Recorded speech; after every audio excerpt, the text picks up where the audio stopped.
demam. Kata yang bisa bikin kita semua, bahkan yang paling berani sekalipun, jadi nggak nyaman. Tapi sebenarnya, apa sih demam itu? Sederhananya, demam adalah cara tubuh memberitahu kita kalau ada yang nggak beres. Ketika kuman seperti bakteri atau virus masuk ke tubuh kita, mereka bisa menyebabkan infeksi. Sistem kekebalan tubuh kita, seperti anjing penjaga yang waspada, langsung beraksi melawan para penyusup ini. Salah satu senjata paling ampuhnya, menaikkan suhu tubuh. Mungkin kamu berpikir, kenapa tubuhku malah bikin aku merasa lebih sakit padahal aku sudah sakit? Kelihatannya aneh, tapi kenaikan suhu ini sebenarnya hal yang baik. Ini seperti menaikkan suhu ruangan di tubuhmu untuk menciptakan lingkungan yang gak nyaman bagi kuman-kuman itu.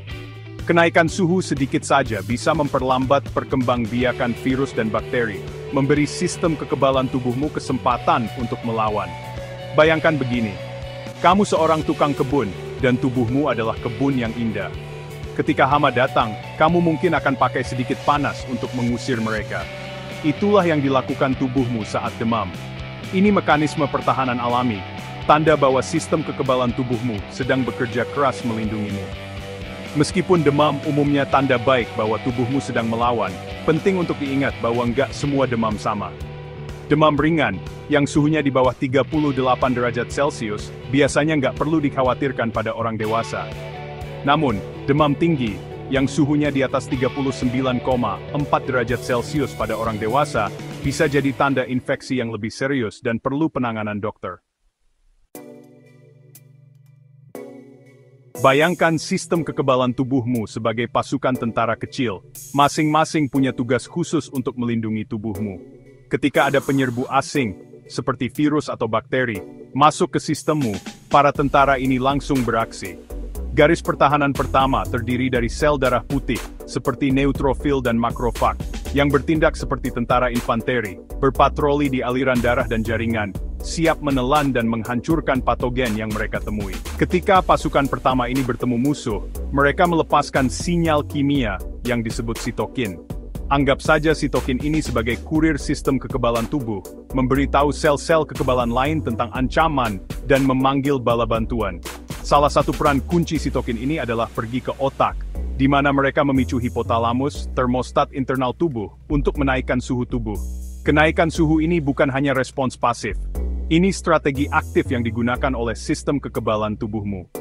Panas sebenarnya bisa meningkatkan aktivitas sel-sel kekebalan tertentu, membuat mereka lebih efisien dalam melawan infeksi. Misalnya, beberapa penelitian menunjukkan bahwa suhu yang lebih tinggi dapat meningkatkan produksi antibodi, protein khusus yang dapat mengenali dan menetralkan patogen tertentu. Selain itu, demam juga bisa membuat para penyusup kelaparan. Zat besi, nutrisi penting bagi manusia dan patogen, menjadi lebih sedikit tersedia dalam aliran darah saat demam. Pengurangan zat besi ini dapat menghambat pertumbuhan dan perkembangbiakan bakteri dan virus, semakin menguntungkan sistem kekebalan tubuhmu. Ketika termostat internalmu dinaikkan, tubuhmu memberitahumu dengan jelas. Kamu mungkin mulai merasa dingin, meskipun ruangannya hangat. Sensasi ini, yang dikenal sebagai menggigil, seringkali merupakan salah satu tanda pertama demam. Saat suhu tubuhmu naik, kamu mungkin juga mengalami nyeri otot, sakit kepala, dan kelelahan. Gejala-gejala yang tidak nyaman ini, meskipun mengganggu, sebenarnya merupakan tanda bahwa sistem kekebalan tubuhmu sedang bekerja keras. Nyeri otot dan sakit kepala dapat disebabkan oleh peradangan yang dipicu oleh respons imun. Sementara kelelahan adalah cara tubuhmu menghemat energi untuk melawan infeksi. Selain gejala umum ini, kamu mungkin juga mengalami kehilangan nafsu makan, mual, atau muntah. Gejala-gejala ini adalah cara tubuhmu mengalihkan energi dari pencernaan dan menuju melawan infeksi. Ini juga cara tubuhmu mencegahmu mengonsumsi apapun yang mungkin